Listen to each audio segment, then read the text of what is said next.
Welcome to BFCN Shorts, a series of short interviews with coaches who have worked all over the world. Today we speak to Lloyd Marshall in California.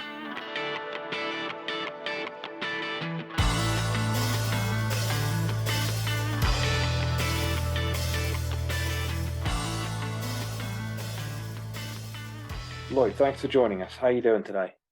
Great, how are you? Oh, really well, thank you. So for the people that are tuning in, where are you right now? So right now I'm based in San Diego in Southern California on the west coast of the United States. And how long have you been in California?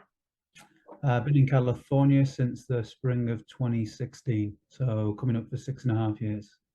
Not bad. Is San Diego the only place you've lived in California? No, I lived for almost the first 6 years in Northern California in the area known as the Bay Area. A lot of people may have heard of it as Silicon Valley, so that's the area between San Jose and San Francisco. So a lot of people are living, working, coaching football in California. Sounds like an absolute dream. So let's dive into that a bit. Who is it that you've been working for over there? So the first year I came out here in 2016, I was working for a company called UK International Soccer. They're quite a well-known established company over here. They've been over here for 30 plus years. And then I worked for a couple of years for a company called Youth Elite Soccer. Most of their business is on the East Coast, but they do have some connections on the West Coast as well. And then the last work visa I had was with a company called Community Athletic Solutions. So a lot of those companies, they're based in different regions. Did you know that you'd be going to the West Coast, or did you just want to go to America? The first year, yeah, I was told I'd be based in California. In the summer of 2016, I actually did summer camps in different states. So I did some in California, but I also did some in the state of Washington on the West Coast, and then I also did a couple in Idaho. So it was fun to travel around and see different parts of the country. It almost seems like some states are different countries in themselves, the attitudes that people have, etc. So that was interesting. The second year, I didn't know I was going to come back to California. I thought I was going to be more sort of East Coast based, but as it turned out, they had a client over here, and because I already had spent a year here, they kind of said, "Well, why don't you go back over there, seeing as though you know the area quite well?" And I kind of just been here ever since. Now, this might sound like a stupid question because it's California, but what is so appealing about California? So the obvious answer is the weather, particularly San Diego. I have to be honest and say that first year, yeah, it's great, the sun's shining, etc. You can go to the beach. Um, After a while, it's kind of a novelty that wears off because you kind of just get engrossed in your day-to-day work routine. Um, for me, the main attraction of coming to the States was being able to coach full time, and particularly in California, there's just a lot of opportunities. It's a real soccer or football hotbed. It's getting bigger and bigger here every year, certainly in the time that I've been here as well. What's the football infrastructure like in California? So as you can imagine, it's a little bit different to the UK. So over in England, our football season, even at the youth levels, it kind of follows the professional game, right? It kind of runs through from the autumn through the winter into the spring and then finishes around April, May time. Here, they kind of split it into 2 seasons. They don't really play youth football over the summer. It's more spring and autumn or fall, as they call it here. Um, it's kind of changing a little bit, but also back home, you might have sort of scouts going to youth games, and professional clubs will have what we call feeder teams. That's not really much of a thing here, although it's kind of changing slowly. So you will have what they call recreational leagues, where just anyone can sign up and play. And then you have competitive teams. The club that I'm wearing today, AYSO United, we're a competitive soccer club. So we travel around and play games against other clubs, etc. And then there are academy teams. There's a new league that was created just after the coronavirus pandemic started, actually, called MLS Next. And that was a creation from the US Soccer Federation because they used to have something called the Development Academy. And then there's all sorts of regional development leagues. So there's a lot of different leagues at youth level, but as you know, sort of at the professional game, they only really have the MLS and a couple of sort of lower divisions as well. So going to California, how has it benefited you as a coach? Well, in the UK, I only really coached part-time or mostly actually voluntary, which was all good experience. Over here, just through coaching every day, I've just been able to refine my skills, refine my practice. I've also coached girls, which is something I didn't do back home. Back home, I only really worked with like 14 to 16 age groups. Over here, I've coached pretty much everything. I've coached younger boys. I'm coaching a younger boys team now, which has been an adjustment, but it's made me a better coach. It's made me think differently. And I also briefly helped coach a women's college team. So that was sort of 18, 19, 20-year-olds and females as well. So as you can imagine, that was kind of an adjustment too. So definitely getting out of your comfort zone and having to adapt. It definitely makes you a better coach for sure. And has it benefited you as a person? Yeah, 100%. Yeah, yeah. You develop better organizational skills because you have to, because it's your day-to-day job. You automatically become more professional. Your attention to detail is greater than if you were just sort of doing it as a part-time thing. So just all round, yeah. And I would say also, I'm helping as a director of this youth soccer club. It's helped sort of develop some leadership qualities as well. What are some of the best things about living and working there? You mean particularly in California or just in the States in general? Narrow it down to California. Obviously, there's the attraction of California. There's always something to do, particularly in San Diego. There's museums. If you have a bad day, you can go to the beach, chill out, relax. You can go hiking, walking, whatever. In terms of working here, just the number of opportunities, because I felt like it was kind of minimized back home, I guess, because there's fewer jobs and more people are applying for them. So you'll never be short of an opportunity here, which I know sounds like a cliche, but it's true. And yeah, just being able to coach doing something that you love on a day-to-day basis. Of course, it brings its challenges. Sometimes you have a bad day at the office, but generally speaking, yeah, it's very enjoyable. What are some of the challenges that you might face?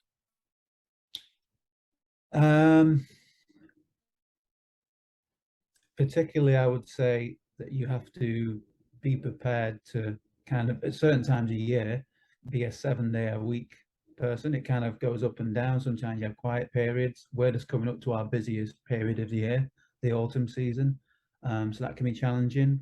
Managing your time between work or like right now, I'm also studying as well. So that's an extra challenge. Yeah, so time management, I would say, is the number one. Also, and I hope this doesn't sound like a criticism, but particularly the mentality with the parents here. And it's not necessarily a bad thing, but particularly at youth level, it kind of all seems to be about winning. And winning's not a dirty word. It's not a bad thing. But I think there needs to be a little more focus, and this is just my opinion, on sort of the long-term player development. Because that's not something that's really discussed in American sports, and it shouldn't be because that's their culture. But football's a bit different, and you know when you're working with 7, 8, 9-year-old kids, I just think if they played well, if they're developing as individuals, developing as a team, trying to get people to focus on that is a very big challenge. So you're kind of trying to change a mindset that's been in place for decades. Yeah, I could go on all day about that short-term attitude that some of them have. And I will say I did kind of come across it a little bit back home, but here it's just on another level. Yeah. Yeah, there's a few elements of that, of some of the American ideology that is creeping in England, but I hope we can be resilient to it because we've made a lot of progress in the last few years. But what has taken some adjusting to on your part since being over there? What I just mentioned then, the mentality's taking some adjusting to. obviously just adjusting to living in another country. I would say particularly that first 3 months during my first year here, yeah, I kind of underestimated how much of a shock it would be. Um, in terms of coaching, you have to change your vocabulary, your terminology. Yeah, but if someone from over here went to work in England, it would be the same, right? So it's not like you can say, oh, why don't you understand these terms, guys? I use these all the time back home. No, it's not going to fly. You have to adapt to being in another country. If you come in with the mentality of my ideas are right, I'm just going to stick with my ideas, you're going to fail. So you have to find a compromise. Particularly also working with younger kids. You have to adapt your coaching style, your teaching methods. And like I say, I hadn't coached younger kids at all back in England. So that was a huge adjustment for me, having the patience and the temperament. And that wasn't an immediate thing. That's something that's just developed over time, and trying to figure out how do kids learn? Do they understand what I'm saying? Some things that you take for granted, like at some sessions you'll say, oh, can we break the line? Can we open up? Can we spread out? And you assume kids know what all these things mean, and then you have to remember, oh well, maybe I have to rephrase what I'm saying. So those are the main challenges, I would say, as a coach, yeah, and as a person, just adapting to the lifestyle of the country. It takes time. It's not an overnight thing. Did you face any misconceptions about California before going over there? Not specifically California, but a few people would say to me, you know, all Americans, they're arrogant, they're brash, they're loud, they're outspoken, they're this, they're that. And then the number one thing was, oh, they're all clueless about football. And I found that not to be the case, particularly when I worked at a college over here, helping the women's team. And I helped the men's team a bit as well, just on a sort of voluntary basis. Their level of preparation, attention to detail was second to none. Tactically, they were all switched on. So I would say that's a big misconception. I hear comments about Jesse Marsh, people comparing him to Ted Lasso. People forget he went from the States to, I think it was Austria and then Germany. So he had to adapt. He's had to adapt to 3 different countries. So he's got out of his comfort zone, and you don't do that if you don't work in 3 different countries if you don't know what you're doing, right? So clearly he knows his stuff. I would say that was number one. That you know, there's the Americans don't know anything about soccer. Not true. In terms of Americans as people in general, I found most people to be quite warm and welcoming. I lived my first year here with a number of host families, and I don't have a bad word to say about them, really. Yeah, what you just said I have, about I have to add, most of my time's in California, so I can only speak about that. Other parts of the country, I don't know if that's different. So I'm not entirely sure. Yeah. So the Jesse Marsh thing and Ted Lasso is an interesting one because it seems like a litmus test of what someone's values might be. Because I found between Americans, Ted Lasso is a compliment, and yet in England, Ted Lasso is an insult, which is rather telling, I think. Now, tell me, what are the living standards like over there? I'm guessing I've been to California once, but I'm guessing it's all right, isn't it? Yeah, like I say, there's you're never short of anything to do. You can go. I mean, I remember the first day I arrived and the first family I lived with, the host that I was living with, he said, this is one of the few places in the world where you can surf and ski in the same day. So there's so many different things to do. Like I say, if you have a bad day, you need to chill out, you can go hiking, you can go to the beach, watch the sunset. It's great. The general cost of living is quite high, but I guess you pay for location, right? And that's the same in Northern California, and again down here in San Diego. But no, it's a very developed country, particularly this area. So I would say overall the standard of living is quite high. Yeah. What do you do for fun? Number one thing I do for fun outside of football is running. So I've done 3 marathons, 4 half marathons, don't know how many 10Ks, etc. So I run 3 to 4 times a week, and I'm involved with several running groups. And it's a massive community, particularly here in San Diego. I like going hiking, walking. I also obviously I watch games. I watch football. It's mostly highlights on YouTube. I don't watch that many live games now, just because too busy. But also, I am currently a student as well at San Diego State University. So I'm getting a bachelor's degree there in exercise science. And for me, being an older student, I actually find learning a lot more fun and a lot more interesting when it's something that you're passionate about and you've got a genuine interest in. Yeah. Are there lots of good locations to go running? Yeah, it depends whether you like roads or trails. I prefer trails, but yeah, there's so many. Yeah, a wide variety, absolutely. I imagine the scenery almost makes you want to stop and have a look for a minute. Yeah. There's definitely lots of I believe the phrase is Instagram worthy pictures that you can take. Yeah, definitely. So have you found it difficult to make a social life over there? Um, Sometimes, I mean, it depends on how work is, because sometimes work can sort of overtake things. Other times there's quieter times a year. I would say, generally speaking, no, because soccer is such a social thing where you make lots of friends and you network, whether it be personal or professionally. Running's another huge community here. So no, I think if you can make the effort to reach out and get to know people, especially with things like Facebook now, where you can join groups of people with similar interests, I would say no, it's not difficult at all. And the major cities, just the populations, it's so densely populated. So no, you don't have a problem having a social life. No. Final question. What advice would you give to someone considering moving to California to coach? So I wrote these down, so I'm going to read them out. Brilliant. Be ready. This sounds like an obvious thing if you're a coach, but be ready to work weekends for extended periods of time. If you're a person who likes the weekends off, then it's not for you. Be ready to work hard, which again sounds like an obvious one, but it's easy to come out here and then be, oh, I'm gonna go laze on the beach somewhere, top up my tan, put in the minimum effort. You get out of this what you put into it. If you're prepared to work hard, you'll be rewarded. There'll be lots of opportunities. If you're not, then there won't. It's as simple as that.